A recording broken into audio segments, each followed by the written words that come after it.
Assalamualaikum warahmatullahi wabarakatuh. Aga tu karima mana sila sereng. Selamat datang di channel Pole Tanah Ogi. Sila sereng, video kali ini saya akan memberikan tip liburan ke Belanda bagian kedua. Kota yang pertama kita tuju adalah kota Amsterdam. Salah satu kemudahan liburan ke Belanda adalah hampir semua orang Belanda bisa berbahasa Inggris. Belanda sangat English friendly dibandingkan negara seperti Prancis, Jerman, dan lain-lain. Mereka akan senang sekali membantu kalau ada turis yang akan bertanya. Orang Belanda termasuk orang yang sangat menghargai turis yang datang ke negeri ini. Di setiap sudut kota Amsterdam adalah tempat berwisata, mulai dari Dam Square yang terletak di tengah kota, museumnya seperti Van Gogh Museum, Rijksmuseum, Museum, Tropen Museum yang menyimpan pusaka badik dari tanah Bugis. Juga bangunan-bangunan tuanya. Bisa juga berkeliling kanalnya dengan perahu. Amsterdam memiliki pasar bunga dikenal Bloemenmarkt yang ada di tengah kota. Pasar tradisionalnya seperti Alberkerkmarkt dan Dappermarkt. Untuk transportasi di Amsterdam sangat mudah dan tidak terlalu mahal kalau membeli langsung untuk beberapa hari. Alternatif lainnya menyewa sepeda. Kota ini sangat ramah dengan para pengendara sepeda. Dengan sepeda sangat mudah mengelilingi pusat kota Amsterdam. Dan tak kalah menariknya adalah kanalnya. Memiliki panjang lebih dari 100 km dan 1.500 jembatan. 3 kanal utamanya, Herenstraat, Prinsesstraat, dan Keizerstraat dibangun pada abad ke-17. Prinsesstraat, Keizerstraat, Herenstraat, dan Jordaan dimasukkan daftar warisan dunia oleh UNESCO pada 2010. Amsterdam juga adalah ibu kota dari negara Belanda. Bandara internasionalnya juga ada di Amsterdam yang dikenal dengan nama Schiphol. Jangan lupa masukkan kota ini dalam daftar kota yang akan kita kunjungi. Dari Amsterdam kita akan menuju ke Sanserskan. Di pinggiran kota Sandam ada Sanserskan Museum. Tempat ini juga gampang dijangkau dengan kereta, memakan waktu sekitar 20 menit dari Amsterdam Sentral. Tempat wisata Sanserskan yang dilestarikan ini selain menambah pengetahuan tentang fungsi kincir angin, juga sekaligus mengenal dan menikmati keindahan daerah yang mempresentasikan cara hidup orang Belanda di abad 17 dan 18. Kawasan Sanserskan tinggal 6 kincir angin, yaitu De Huisman atau pembuatan makanan saus mustard, dekat pembuatan cat, De Jongenskap penggergajian kayu, De Suker pembuatan minyak. Ditambah 2 kincir angin yang kecil adalah De Windhoek pengasah batu dan De Hadel menguras air.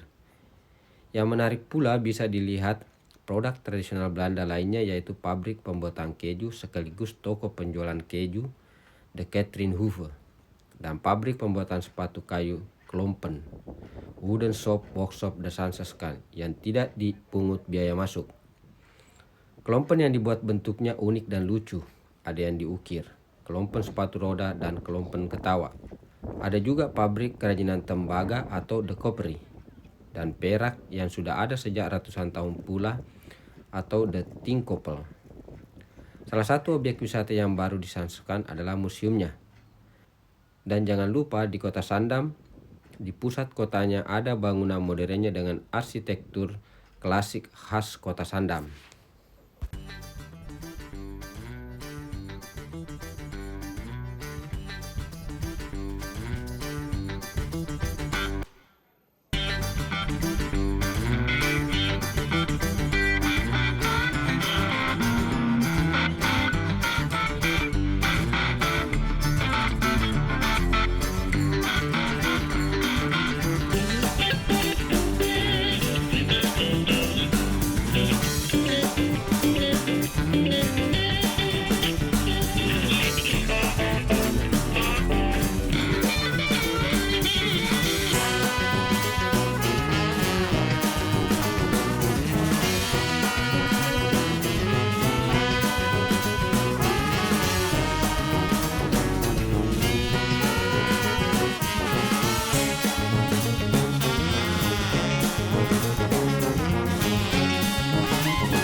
Dari Sanseskan kita menuju ke tepi Danau IJsselmeer.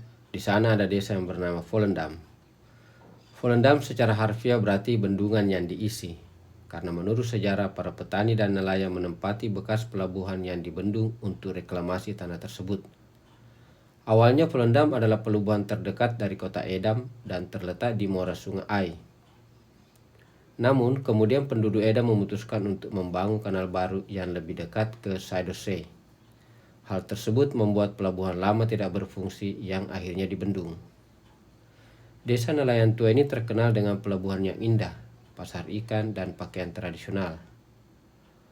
Wilayahnya sekitar pelabuhan, di pinggir pantainya yang merupakan pusat perbelanjaan dan deretan perumahan yang cantik. Di sisi lain kita bisa melihat rumah-rumah tradisional yang terbuat dari kayu. Penduduk Volendam adalah penduduk nelayan. Kota ini bisa dicapai dengan mobil atau bis dari Amsterdam Sentral dengan bis nomor 316 jurusan Edam. Perjalanan memakan waktu sekitar 30 menit. Kota ini terkenal dengan pakaian adatnya. Turis bisa berfoto ria dengan pakaian tradisional Belanda lengkap dengan aksesorisnya. Banyak studio-studio yang menawarkan jasa pemotretan untuk para turis. Di sini juga menjual cenderamata buat oleh-oleh. Volendam memang kota nelayan yang cantik, indah, dan tenang. Sayang jika dilewatkan begitu saja. Dan yang paling menarik adalah makanan yang mirip makanan Bugis dari daerah Sengkang, Sopeng, Bone. Disebut lawak, daerah Palopo dinamakan pacok. Kalau di Belanda namanya haring. Makanan ini berasal dari ikan mentah dimakan dengan acar ketimun dengan bawang bombay. Cara pembuatannya sangat mudah, hanya dengan merendam ikan dalam air garam dan disimpan dalam kulkas atau lemari es. Memakan ikan ini mengobati rasa rindu akan kampung halaman di tanah Bugis sana. Oke, saya akan mencobanya.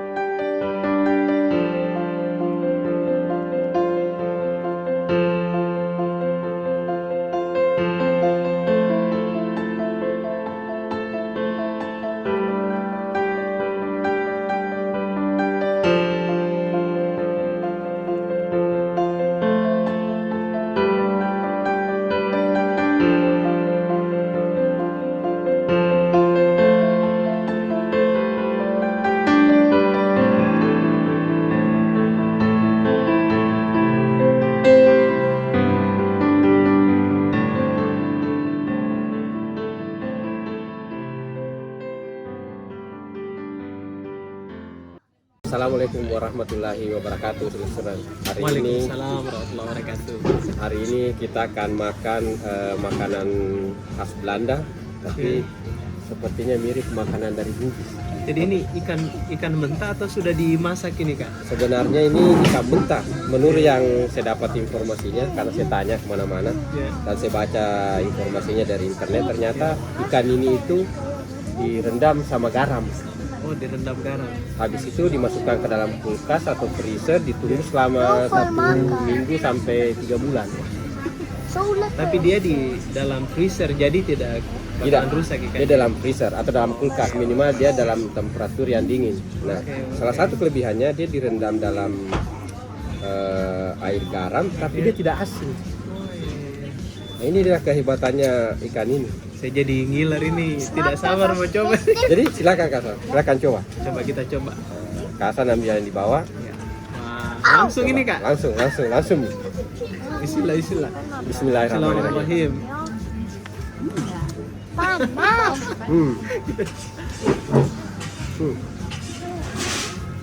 Rasanya juga tidak aneh, Kasan. Rasanya gurih, tidak asin, manis. Coba kita coba acarnya sama bawahnya. Akan sama acar. Jadi ini asinan, acar. Toh? Boleh lah ini, Kak. Boleh rasanya. Boleh. Nah, kalau di sini namanya apa, Kak? Haring. Ya. Kalau di Bugis? Paco. Kalau di Palopo orang bilang lawak. Mirip-mirip. Ya. Tapi cara kerjanya sebenarnya hampir sama. Tapi rasanya lebih enak. jangan sampai idenya waktu mereka ke Bugis dapat ikan seperti ini baru dia bikin di sini. Bisa jadi, itu jadi dia bisa jadi Kak Hasan. Jadi Silesureng, saya punya teman ini Kak Hasan. Kebetulan dia juga punya channel YouTube. Namanya Rupa Tahu Learning Center. Jadi kalau ada keponakan ta atau anak-anak ta yang pengen belajar bahasa Inggris, silahkan subscribe channelnya Kak Hasan. Ya. Ada di link di bawah, bisa diklik. Ya, jadi nama channelnya itu Rupa Tahu Learning Center. Kalau mau gampang nanti sisa di YouTube diketik Rupa Tahu akan muncul. Ya, jadi gampang sekali diakses. Jadi kalau ada yang mau belajar dasar bahasa Inggris bisa di YouTube itu, di kanal itu. Oke. Terima kasih sudah. Jangan lupa subscribe dan bunyikan loncengnya.